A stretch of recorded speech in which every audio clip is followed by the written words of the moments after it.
First Strike, the Deception of Peace. The Meridian Alliance's flagship emerged from hyperspace at the edge of Sol's heliopause, its crystalline hull reflecting the distant sunlight like a prism. High Admiral Zixtal stood on the command deck, all four of his eyes fixed on the holographic display of the solar system before him. The humans' radio chatter filled the background, primitive electromagnetic communications that only reinforced his species' superiority. "Status report on the human defense grid," he commanded, his translator converting the complex harmonics of his native tongue into something his mixed-species crew could understand. "Minimal orbital defenses detected," High Admiral reported his sensor chief, a Vexian whose silver scales rippled with anticipated victory. "Their most advanced weapons appear to be chemical propulsion missiles and primitive laser arrays. No quantum signatures detected. No gravitic weapons. They're even more primitive than our initial probes suggested."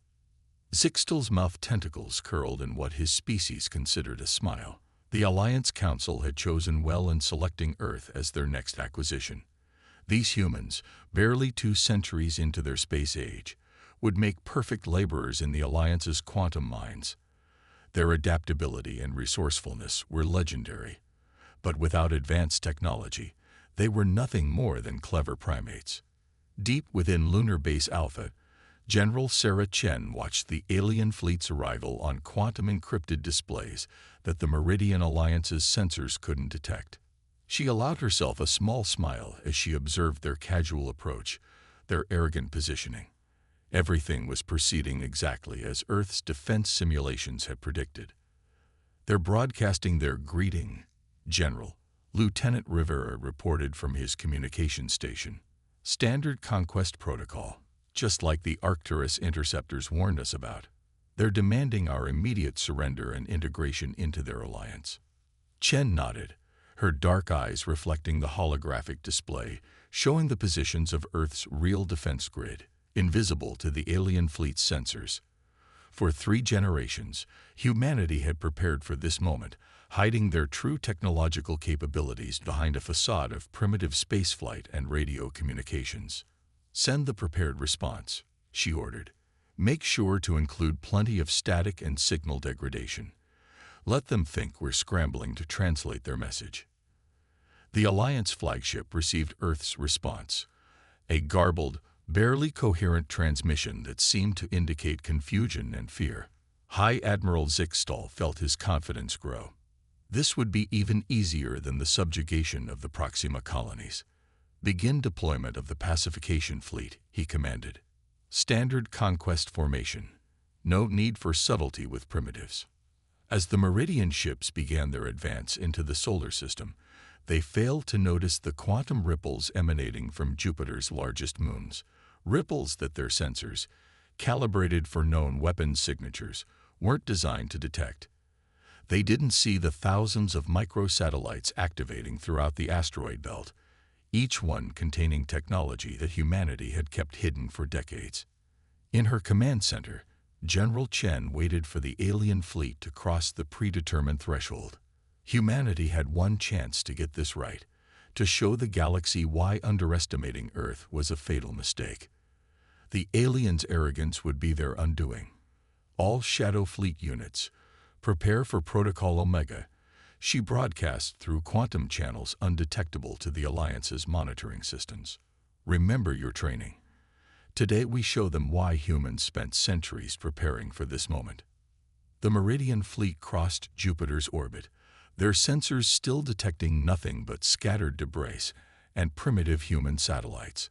High Admiral Zixtal was preparing to give the order for the first demonstration of force, standard procedure to shock primitive species into submission, when his tactical officer's voice cut through the command deck's atmosphere of casual superiority. "High Admiral," multiple quantum signatures appearing everywhere. This can't be right." Before Zixtal could process this information, the space around his fleet transformed. What had appeared to be debris and old satellites suddenly shed their camouflage, revealing advanced weapon platforms. The asteroid belt itself seemed to come alive as hidden bases activated their defense systems. "Impossible." Zixtal's sensor chief screamed, their scales now pale with fear. Their technology level. They've been deceiving us. Those aren't primitive chemical rockets. They're plasma-contained antimatter drives. General Chen's voice cut through the Meridian Fleet's communication channels, transmitted on frequencies they had thought humans incapable of accessing. Consider this humanity's response to your offer of integration. High Admiral, we've been expecting you, preparing for you, for a very long time. The first wave of Earth's true defense fleet emerged from quantum shadows, their hulls covered in metamaterials that had masked their presence. Unlike the crude rockets the aliens had expected, these ships moved with impossible grace, their quantum drives allowing them to ignore conventional physics. All units, execute Operation Thunderbolt, Chen commanded, her voice steady as she gave the order that would demonstrate why humanity had spent centuries appearing weak while preparing for war. Show them why you never judge a species by their apparent technology level. The battle for Earth's independence was about to begin, and the Meridian Alliance was about to learn why humans had always excelled at one thing above all others: turning an enemy's assumptions into weapons. The hidden arsenal. High Admiral Zixtal's command deck erupted in chaos as the first wave of human attacks struck his fleet. What should have been a routine conquest had transformed into a tactical nightmare. The supposedly primitive humans weren't just fighting back. They were executing combat maneuvers that shouldn't have been possible with their perceived level of technology. Multiple breaches in Squadrons 3 through 7. His tactical officer reported, their voice trembling with disbelief. Their weapons, they're passing through our shields as if they don't exist. Zixtal watched in horror as human vessels seemingly materialized from nowhere, their hulls covered in material that bent light and sensor readings around them. But it wasn't just their stealth technology that defied explanation. It was their entire approach to warfare. They're not following any known combat doctrine, his strategic AI reported, its quantum processors struggling to analyze the humans' battle patterns. Each ship operates independently, yet somehow maintains perfect coordination with the others. There's no central command structure we can target. In her lunar command center, General Chen watched the Meridian Fleet's formation begin to break apart. Execute Phase 2, she ordered, her voice carrying the weight of centuries of preparation. Show them why humans never stopped innovating, even when we appeared stagnant. Throughout the solar system, humanity's hidden arsenal revealed itself. Quantum repeater stations, disguised as simple communication relays, activated their true purpose. The space between Earth and Mars filled with a web of entangled particles, creating a battlefield that operated outside normal physics.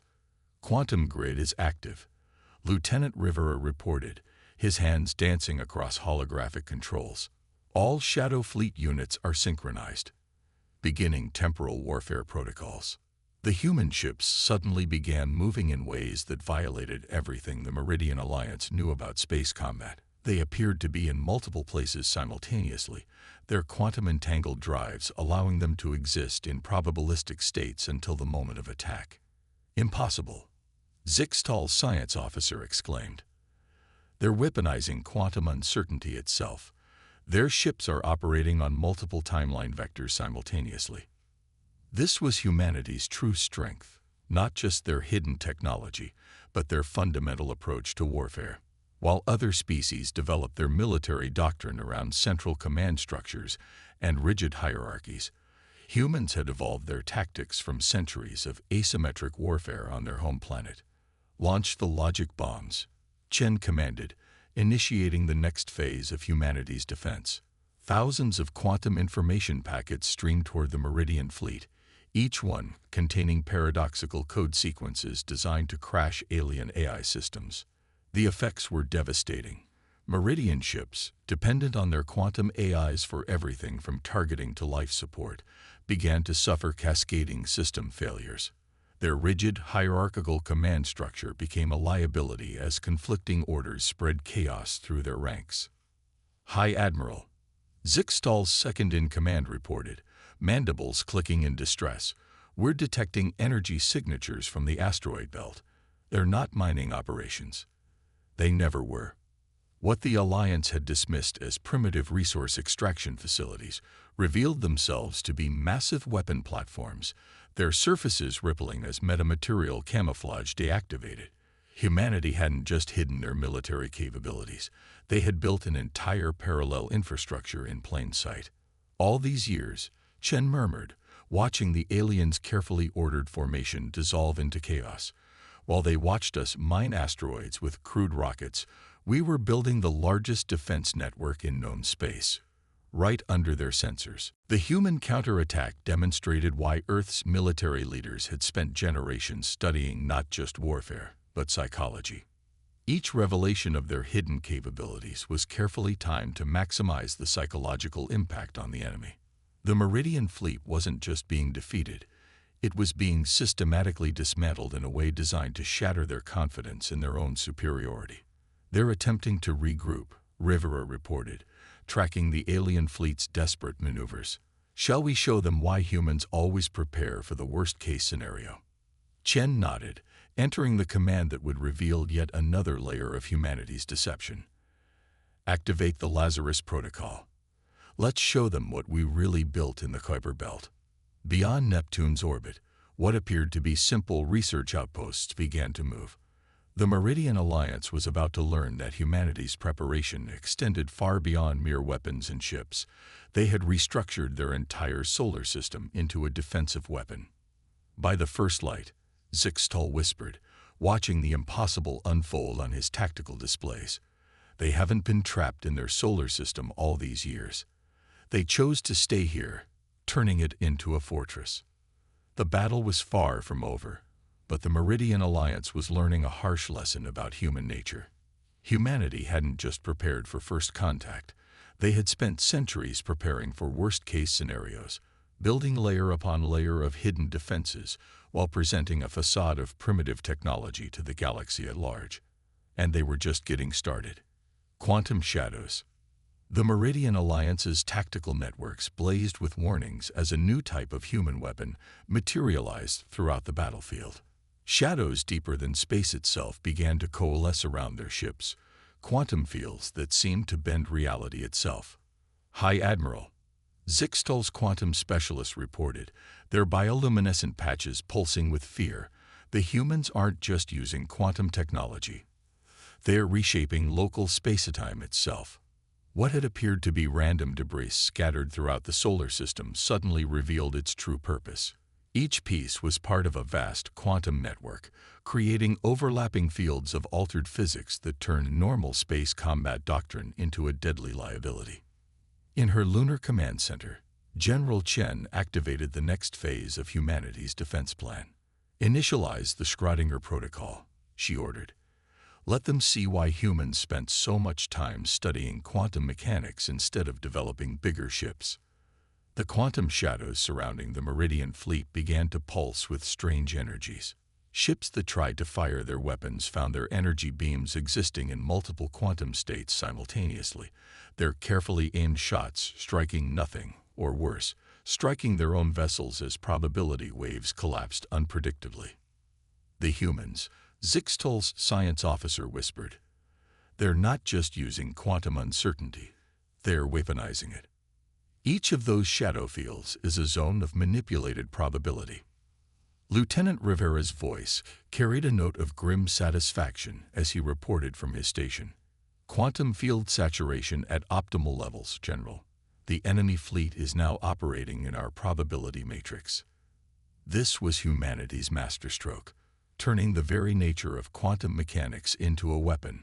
While other species had focused on building larger ships and more powerful energy weapons, humans had delved deep into the fundamental forces of reality itself. They can't retreat, Chen observed, watching the Meridian ships struggle against physics that no longer behaved as they expected. Their quantum drives depend on predictable space-time. In our probability fields, they're as trapped as ancient sailing ships in a dead calm. The human fleet began its next phase of attack, their ships moving through the quantum shadows like ghosts. Each vessel existed in multiple states simultaneously, making traditional targeting impossible. The Meridian Fleet's advanced targeting systems, designed to track normal space vessels, were worse than useless against enemies that operated outside conventional physics. "Launch the mimetic warheads," Chen commanded.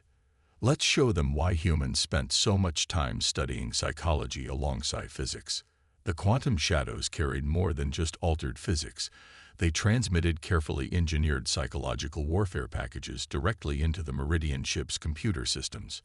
The aliens found their tactical displays showing impossible things, their sensors reporting phantom readings that played on their species' deepest instinctual fears.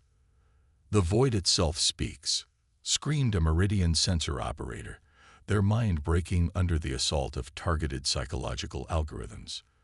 "The quantum darkness, it knows our thoughts." This was the true power of humanity's quantum technology.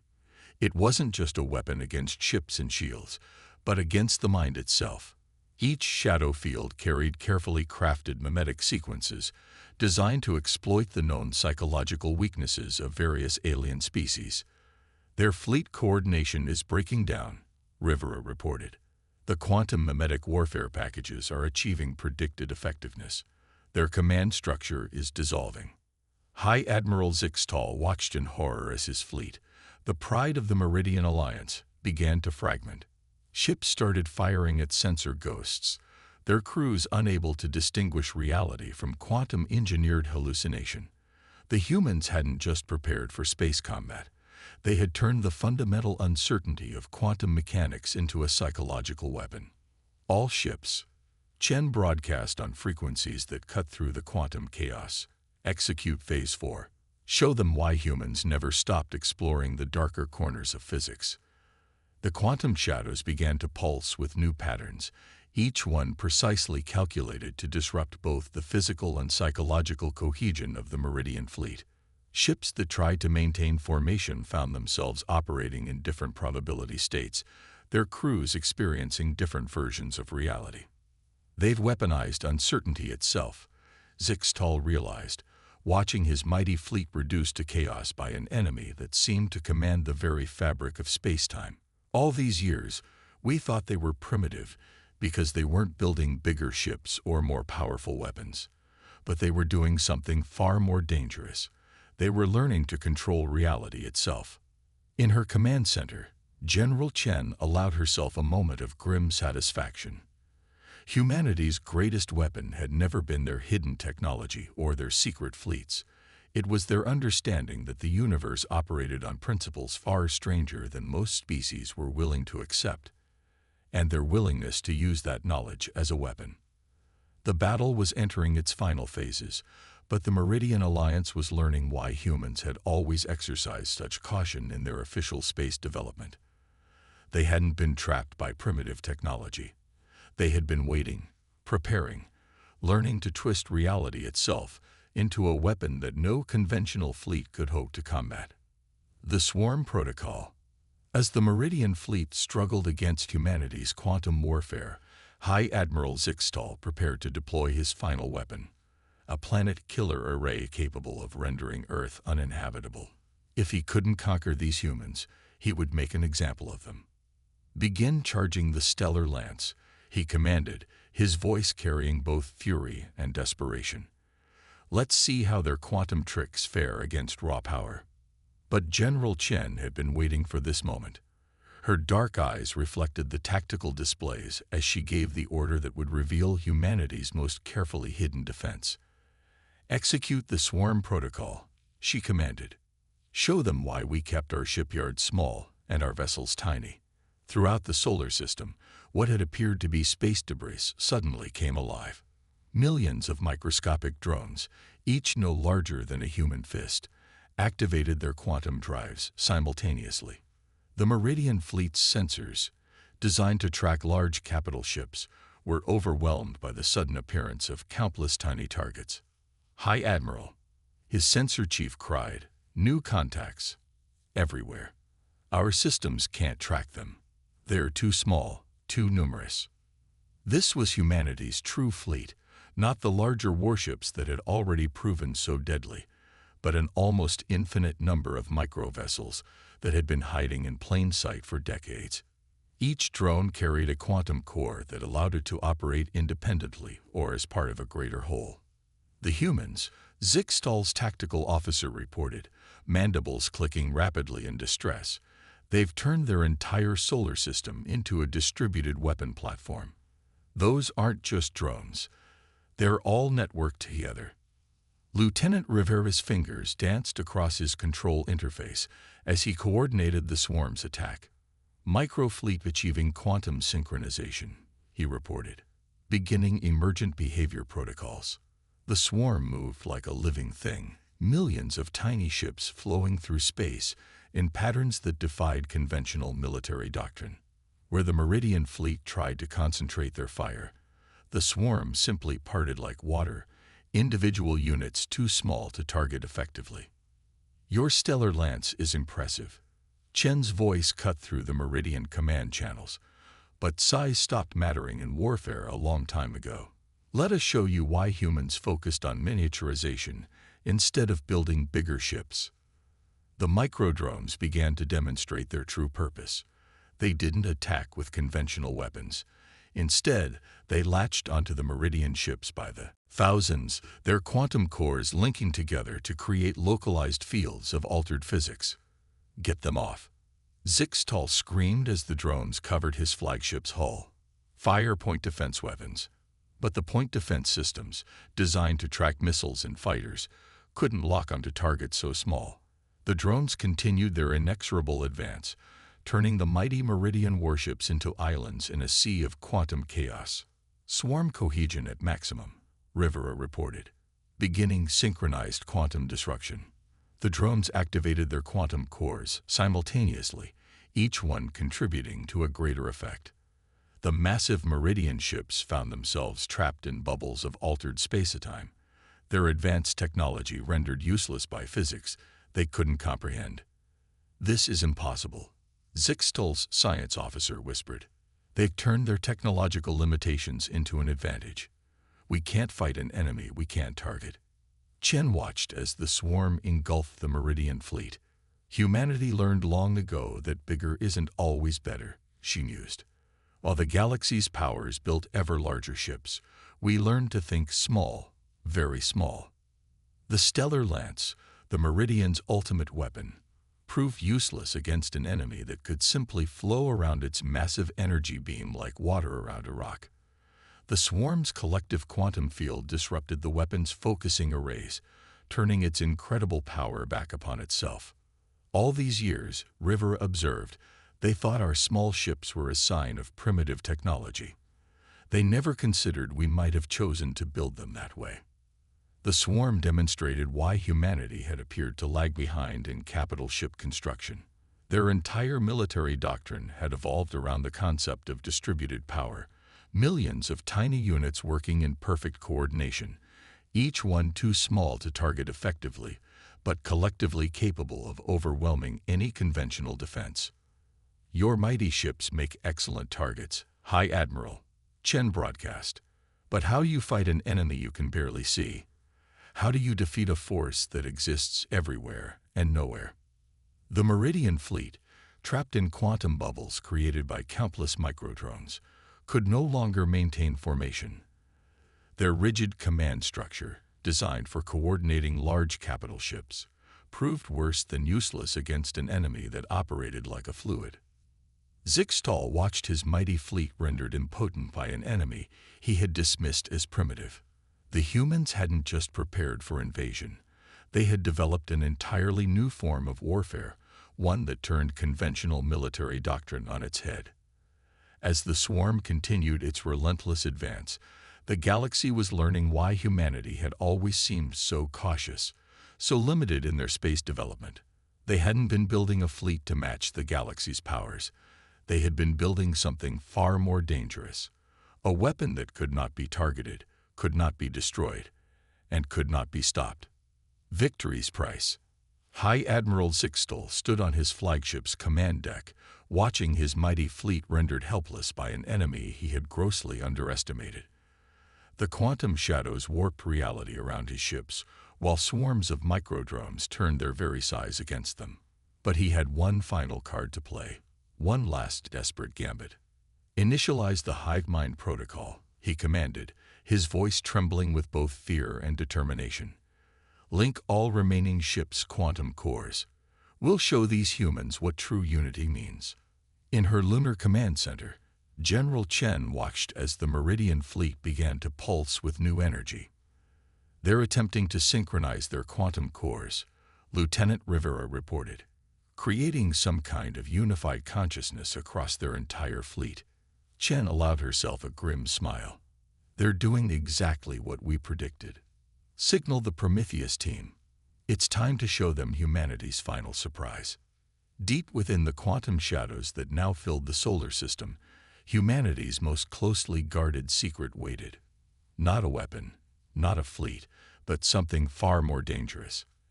An idea turned into reality. Quantum synchronization detected across the Meridian fleet, Rivera announced. Their hive mind is online. They're attempting to coordinate their entire fleet as a single entity. Perfect, Chen whispered. Execute Protocol Omega.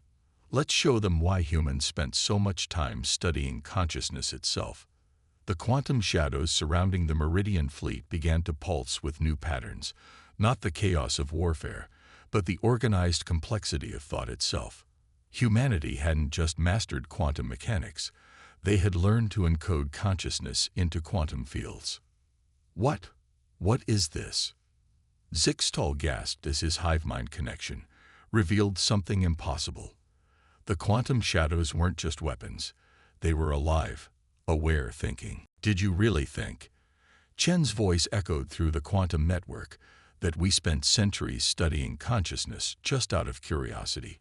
Welcome to humanity's greatest achievement, artificial quantum consciousness. The shadows began to interact with the Meridian hive mind, not attacking it, but merging with it. Each quantum field carried fragments of human consciousness, designed to interface with alien minds. The Meridian fleet's attempt to achieve unity became their undoing as human thoughts, human perspectives, human understanding flooded their neural networks. The shadows, Zixtal's science officer screamed. They're not weapons, they're minds.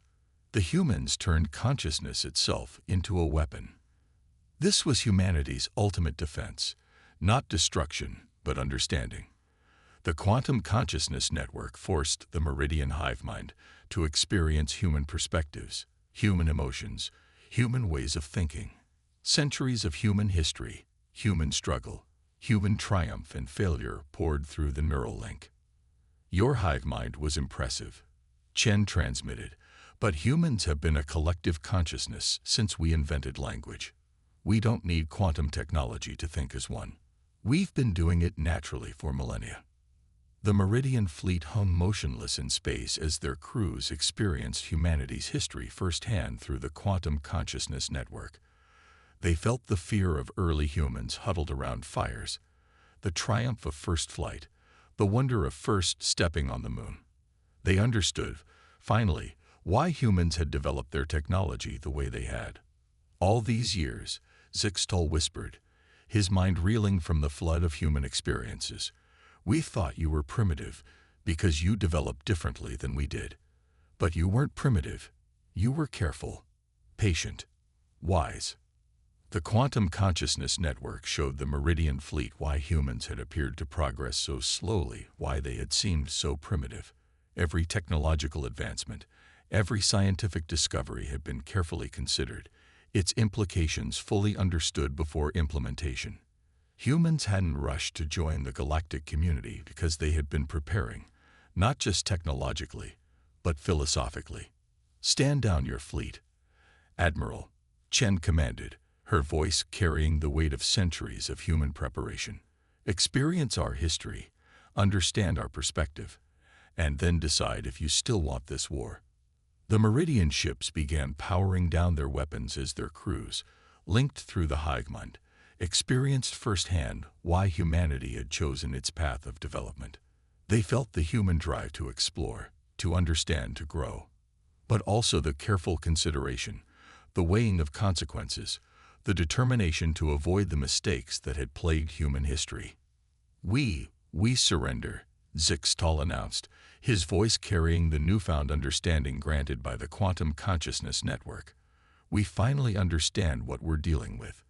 As the Meridian fleet stood down, the galaxy learned its final lesson about humanity. They hadn't just prepared for war. They had prepared to win without destruction, to defeat their enemies not through superior firepower, but through superior understanding. The quantum shadows began to dissipate, leaving behind a changed galaxy.